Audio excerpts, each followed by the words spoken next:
ఈ యొక్క ప్రెస్ మీట్లో భాగంగా ముఖ్య అతిథిగా రాష్ట్ర బీజేపీ అధికార ప్రతినిధి కిషోర్ రెడ్డి గారు ఇక్కడికి రావడం జరిగింది.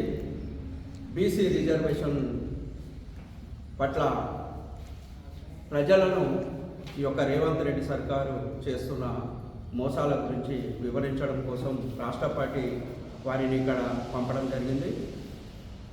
వారికి ప్రత్యేక కృతజ్ఞతలు తెలియజేసుకుంటూ ఈరోజు ఈ కార్యక్రమంలో ఈ ప్రెస్ మీట్లో పాల్గొన్నటువంటి మాజీ జిల్లా అధ్యక్షులు గడ్డం శ్రీనివాస్ గారికి, అదేవిధంగా జిల్లా జిఎస్లు శ్రీనివాస్ గారికి, ఎంఎల్ఎన్ రెడ్డి గారికి, సుభాష్ గౌడ్ గారికి, రాములు గారికి, రాజేందర్ గారికి, రాములు నాయక్ గారికి, మధు గారికి, అదేవిధంగా రంజిత్ రెడ్డి గారికి, నాగరాజు గారికి, లోకేష్ గారికి, ఈ యొక్క కార్యక్రమంలో పాల్గొంటున్న ప్రతి ఒక్కరికి కూడా పేరు పేరున కృతజ్ఞతలు తెలియజేసుకుంటూ, నమస్సుమంజనలు తెలియజేసుకుంటూ, అదేవిధంగా మీడియా, ప్రింట్ మీడియా మిత్రులకు, ఎలక్ట్రానిక్ మీడియా మిత్రులకు అందరికీ కూడా నమస్సుమంజనలు తెలియజేస్తూ, ఈరోజు రాష్ట్ర ప్రభుత్వం ఎన్నికలు వచ్చినాయని ఒక సాకు తీసుకొని వచ్చి ప్రజల్లో మరి బీజేపీ పైన బురద తల్లి మళ్ళీ ఎన్నికల్లో గడ్డగొడాలని ఒక ప్రణాళిక ఈ యొక్క కాంగ్రెస్ ప్రభుత్వం చేస్తుంది.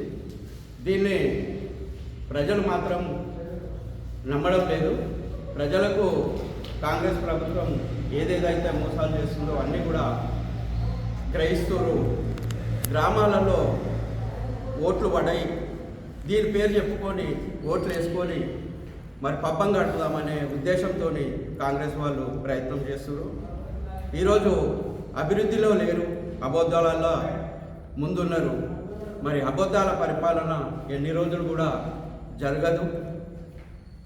ప్రజలకు అర్థమైపోయింది, బీజేపీ వైపు ప్రజలు ఉన్నారనే ఉద్దేశంలో మరి ఢిల్లీలో రేవంత్ రెడ్డి గారు మరి బీజేపీ వాళ్ళను బీజేపీ మీద నూకి ఓట్లు దండుకున్నారే అనే ఉద్దేశంతో కార్యక్రమాలు కొన్ని నిర్వహిస్తూ ప్రజలను మోసం చేస్తున్నారు.